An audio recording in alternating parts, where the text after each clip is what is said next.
¿Por qué las religiones ficticias parecen tan falsas? Es una pregunta que aparece en debates de foros, en comentarios de YouTube y en conversaciones entre guionistas. Esas mitologías se ven impresionantes en la Enciclopedia del Mundo, con árboles genealógicos de dioses, calendarios y dogmas, pero cuando cortas a la vida cotidiana de los personajes, la religión suele sentirse como un adorno, bonita en la vitrina, pero hueca en la mano. La sensación tiene causas claras. Muchas ficciones tratan la religión como un instrumento narrativo. Sirve para motivar una guerra, justificar una conspiración, dar un telón de fondo exótico o explicar milagros cuando la trama lo requiere. Eso no es necesariamente un pecado artístico. El problema es que, en el afán de contar el argumento, se omiten las cosas que hacen que una religión sea verosímil en el mundo real. Su capacidad para mezclarse con otras tradiciones, la textura de sus rituales cotidianos, la presencia material que la gente toca y usa, y las maneras prácticas y contradictorias en que la gente la vive. Sin esos elementos, una fe inventada se queda en la superficie. Símbolos claros, rituales puntuales oponentes, líderes uniformes, y nada que demuestre cómo la religión se hunde en los asuntos mundanos de la gente común. Si esto te interesa desde el punto de vista del diseño de mundos o del guión, quédate un momento. Voy a explicar 4 ausencias recurrentes en la ficción y cómo corregirlas con técnicas concretas que puedes aplicar hoy mismo.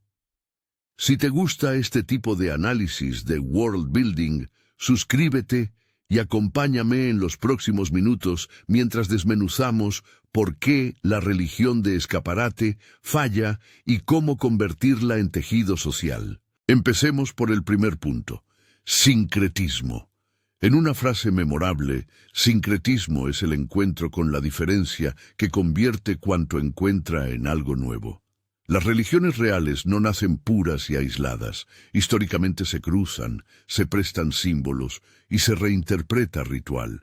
Pensemos en imperios. Cuando un poder domina un territorio, las prácticas locales no desaparecen de inmediato, se mezclan. Un amuleto puede llevar una inscripción en una lengua, un icono tomado de costumbre extranjera y un ritual adaptado a las circunstancias. La combinación dice la historia de contactos, conquistas y acuerdos. La ficción tiende a evitar ese ruido. Es más cómodo construir panteones con fronteras limpias, dioses A, B y C, liturgias ordenadas y herejías muy marcadas. Es estéticamente atractivo y funcional para la trama, pero esa limpieza sugiere que nadie negocia su fe en el día a día.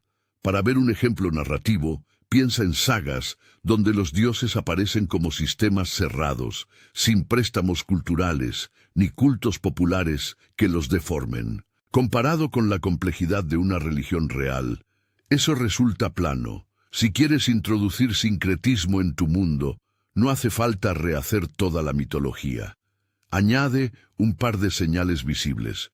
Una festividad local que celebra un santo importado, pero con bailes y comidas propias. Una oración que mezcla nombres de deidades antiguas. Un culto rural que incorpora objetos o frases provenientes de un culto vecino. Pequeños detalles, como un icono con motivos claramente foráneos o una bendición que cambió de sentido con el tiempo, hacen que el lector perciba una historia de encuentros culturales. Y, muy importante, muestra tensión. No siempre es armonía, a veces es apropiación, conflicto social o negociación política. Esa fricción es narrativa pura. El siguiente rasgo que suele faltar es la ritualización. Definir ritualización de forma sencilla. Es el proceso por el cual acciones ordinarias se convierten en actos que significan algo más.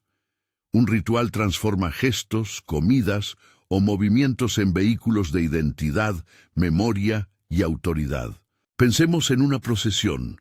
Para el observador inocente puede parecer una fila de gente caminando, pero para quienes participan es una reafirmación de pertenencia, un lugar donde se negocian el perdón, la culpa y la legitimidad.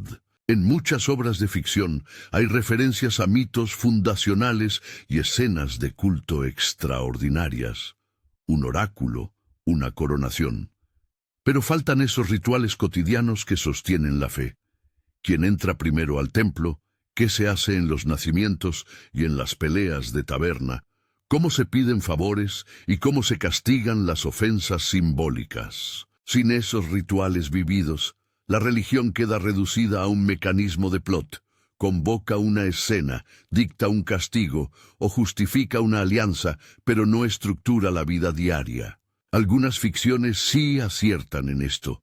Hay historias donde una peregrinación, una ofrenda o una iniciación se muestran con detalle, no solo como evento épico, sino como práctica que moldea a la comunidad.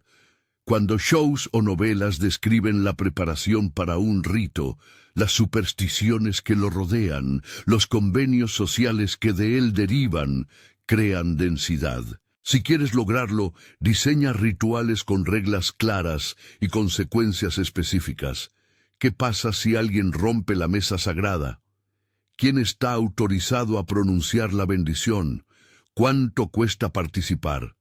Haz que el ritual tenga ganadores y perdedores, que afecte relaciones y recursos. Pequeños rituales domésticos, una bendición al cocinar, una oración al abrir una puerta, una costumbre para bautizar una herramienta, son herramientas narrativas poderosísimas. Revelan clase social, género, traumas históricos y lealtades políticas sin necesidad de exponer todo en una escena expositiva. El tercer componente es la materialidad religiosa. Con esto me refiero a los objetos, la arquitectura, la vestimenta, los iconos y todo aquello que se puede tocar y que comunica pertenencia. La materialidad no es mero ornamento. Los objetos religiosos sostienen memoria, legitiman poder y transmiten técnica. Una estatua rota que se rehizo con plata cuenta una historia diferente a una estatua intacta. Un hábito desgastado dice más que una doctrina altisonante. En el mundo real, la materialidad también ocupa un lugar práctico. Reliquias que funcionan como prueba de autenticidad, amuletos que se venden en mercados, cálices que pasan de familia en familia. La ficción muchas veces dibuja santuarios magníficos o artefactos poderosos, pero los trata como fondos teatrales. El héroe entra, encuentra el ítem, la cámara lo ilumina y el objeto habla. Falta, otra vez, la relación cotidiana entre la gente y esos objetos. ¿Quién los conserva? ¿Cómo se reparan? ¿Qué precio social tiene poseerlos? ¿Qué tabúes giran a su alrededor? Por ejemplo, en entornos donde la autoridad religiosa y la política están entrelazadas, la posesión de ciertos objetos puede ser literalmente la prueba de poder.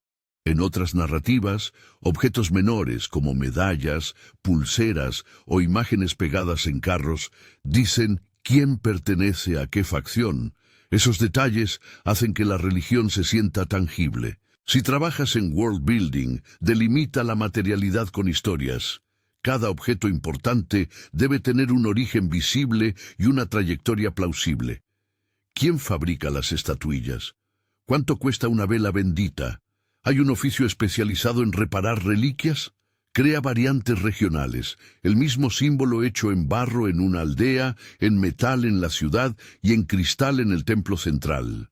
Añadir rutinas de cuidado, limpiar, guardar, esconder, da textura. Y recuerda que la materialidad también crea tráfico económico y político, mercados, gremios y falsificadores. Esa red transforma una religión de un simple repertorio de creencias a una infraestructura social. El cuarto elemento, quizás el más difícil de ilustrar, es lo que los estudiosos llaman religión vivida o lived religion. Es la manera en que las personas reales practican, adaptan y a veces contradicen las doctrinas oficiales. No existe una única religión. Hay múltiples maneras de vivirla al interior de la misma tradición. Un cura puede creer una cosa, una madre, otra, un sanador, otra más. La religión vivida abraza lo contradictorio, prácticas sin respaldo oficial, pragmatismos tontos o devociones que la jerarquía religiosa condenaría. Este es el aspecto que más fuerza da a la verosimilitud. Cuando vemos a personajes usar creencias de manera práctica y variable, entendemos que la religión es algo con lo que se negocian problemas reales. En la ficción, con demasiada frecuencia, la religión aparece o como dogma puro, lo que está escrito, o como herramienta de poder, lo que impone la élite. Rara vez se muestra la grieta entre eso y lo que hace la gente. Ejemplos de vida religiosa real incluyen devociones locales que combinan prácticas oficiales con remedios caseros, oraciones improvisadas para problemas económicos, o la adopción de rituales de un grupo vecino porque siempre funcionaron. Al representar la religión vivida, incluye estas pequeñas contradicciones: rezos mutuamente incompatibles, prácticas sin coordinación con la ortodoxia, usos mágicos o pragmáticos de símbolos sacros.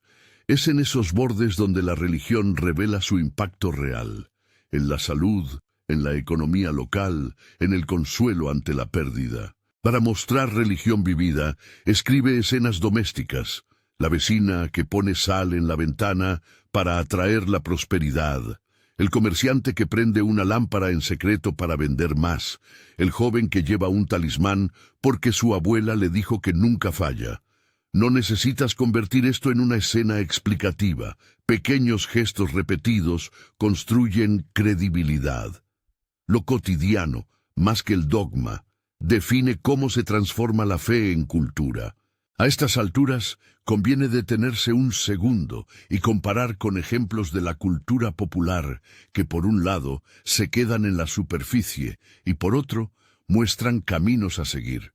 Una saga famosa por su world building ofrece un panteón con genealogías detalladas y templos monumentales. La fe de los 7, por ejemplo, tiene liturgia, jerarquía y representaciones distintas según la región. Eso le da coherencia. Sin embargo, en algunos momentos, la representación resulta demasiado ordenada. La religión funciona como una estructura jerárquica y normativa elegante, pero a menudo la serie descuida cómo esa fe se mezcla con prácticas locales y cómo los campesinos podrían reinterpretarla. La sensación es la de un sistema internamente consistente, pero sin arrugas sociales, eficaz para la política de palacio, menos rica cuando intentas mirar la vida en un pueblo costero. En otros universos, la religión está más viva. Hay relatos donde una peregrinación no es solo un objetivo de la trama, sino un ritual que condiciona el viaje de personajes secundarios y moldea economías enteras. En esos casos, la peregrinación aparece con preparación, con vendedores, con peleas entre peregrinos y con costos reales para quienes participan. Ver ese tejido hace que la religión parezca una fuerza. Otro ejemplo exitoso es un juego de rol que coloca santuarios en cada región y hace que los personajes tengan que negociar con clérigos locales, intercambiar ofrendas y respetar tabúes para avanzar. La materialidad y la práctica generan obstáculos narrativos y oportunidades interpretativas. Incluso cuando una obra no pretende hacer un estudio antropológico, pequeñas decisiones cambian la percepción. Un creador que introduzca un rito local hará que la fe deje de ser solo la agencia de Dios en la trama y se convierta en algo que condiciona la vida de la gente común, los impuestos, las ferias, la ley no escrita. Por el contrario, omitir esos detalles puede convertir la religión en una etiqueta estanca. Este reino es católico, ese otro, pagano. Ese etiquetado funciona para ciertas historias, pero si buscas verosimilitud, es insuficiente. Aquí conviene recordar una regla práctica. No tienes que mostrar todo. La complejidad total de una tradición real no es el objetivo ni es necesaria. Lo que sí funciona es seleccionar algunos puntos de contacto que insinúen profundidad. 3 o 4 detalles recurrentes hacen más que una enciclopedia completa leída de corrido. Una escena que devuelve la sensación de que la religión toca lo material, lo ritual y lo cotidiano bastará para que el lector infera un sistema más amplio. Sigamos con ejemplos concretos y ejercicios prácticos por cada elemento. Para el sincretismo, prueba este ejercicio. Toma una festividad importante de tu mundo y réstale la oficialidad. Imagina que en la periferia la gente la celebra con ingredientes locales, alimentos prohibidos por la jerarquía, música distinta y una historia alternativa para el origen. Escríbelo desde el punto de vista de un personaje que no conoce las reglas canónicas. La diferencia entre lo que dicta la jerarquía y lo que hace la gente mostrará la tensión y dará información sin exponer doctrina. Para la ritualización, crea una lista de pequeños rituales domésticos y decide qué funciones sociales cumplen. Protección, reparación de relaciones, legitimar un liderazgo local. Inserta uno de esos rituales en una escena y muestra sus efectos. Una madre que niega la participación a su hija por una supuesta falta de pureza. Un gremio que exige un rito para admitir a un nuevo miembro. Una cofradía cuya festividad impulsa el comercio local. Si el ritual tiene reglas y consecuencias, cumple doble función. Revela el mundo y genera conflicto dramático. Respecto a la materialidad, diseña 3 objetos asociados a la religión e hilvánales una historia. El objeto, su fabricante, su precio y su valor simbólico. Haz que un personaje lo pierda, lo falsifique o lo compre en un mercado dudoso. En esa trama secundaria se desplegará información sobre economía, artesanía y jerarquía religiosa. Además, un objeto cotidiano roto o alterado transmite historia. Una lámpara que nadie quiere encender porque hace mala suerte, sugiere tragedia pasada. Para la religión vivida, el consejo es: observa prácticas reales sin intención de copiar. No se trata de apropiación insensible, sino de entender la lógica, la pragmaticidad. En muchas comunidades, la fe se practica en modo bricolaje. Mezclas de oraciones, remedios caseros y trucos heredados. Introduce un personaje que encuentra soluciones sin consultar a la autoridad oficial y muéstralo teniendo éxito o fracasando. Esa economía de la práctica genera empatía y fricción narrativa. Un punto importante: cuando te inspires en religiones reales, no las uses como decoración estética sin atribuirles complejidad. Evita estereotipos y reconoce que lo que parece mágico para un forastero es, para los creyentes, un modo de resolver problemas concretos. Si tomas de tradiciones marginales, hazlo con respeto y evita reducirlas a ambientación exótica. Considera cambiar nombres, transformar elementos y, si vas a usar algo semejante a prácticas reales, explícalo a través de personajes ficticios o notas contextuales fuera de la narración principal. También conviene hablar de límites. No es necesario ni deseable reproducir fielmente todo el aparato académico sobre religión. No se trata de crear un estudio etnográfico. La meta es funcional. Que la religión influya en decisiones, cree conflicto y proporcione textura. A veces un solo gesto, un viejo que se niega a vender la estatuilla familiar, tiene más peso que una larga explicación doctrinal. Antes de cerrar, vale la pena señalar algunos errores comunes en la práctica. Reducir la religión a una sola emoción: ira, miedo, reverencia. Usar la religión solo como catalizador de violencia sin mostrar su capacidad de consuelo y organización, y representar a la jerarquía religiosa como una unidad monolítica. En la vida real, las instituciones religiosas contienen disputas internas, intereses económicos y rivalidades personales. Introducir esos matices añade credibilidad. El sacerdote que exige obediencia para proteger su patrimonio, el líder laico que organiza fiestas para ganar apoyo, o la comunidad que subvierte la ortodoxia por necesidades prácticas. Un ejemplo útil para entender cómo transformar la religión en tejido social es imaginar una aldea bajo una devoción local. No empieces por el panteón, empieza por la plaza.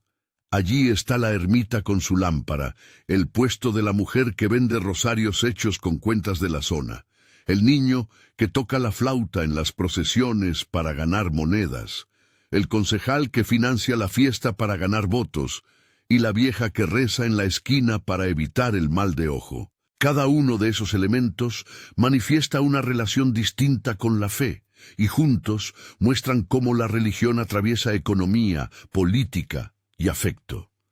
Esa imagen simple transforma una creencia en una institución viviente. Volviendo a la pregunta inicial, ¿por qué las religiones ficticias parecen tan falsas?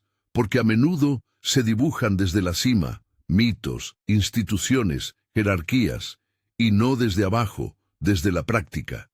Se diseñan como sistemas coherentes pero asépticos, sin mezcla, sin objetos con historia y sin la discrepancia cotidiana entre lo que se predica y lo que se hace. La naturalidad de una religión viene precisamente de su desorden, sincretismos inesperados, rituales rotos, reliquias reparadas y prácticas improvisadas que la gente adopta para vivir.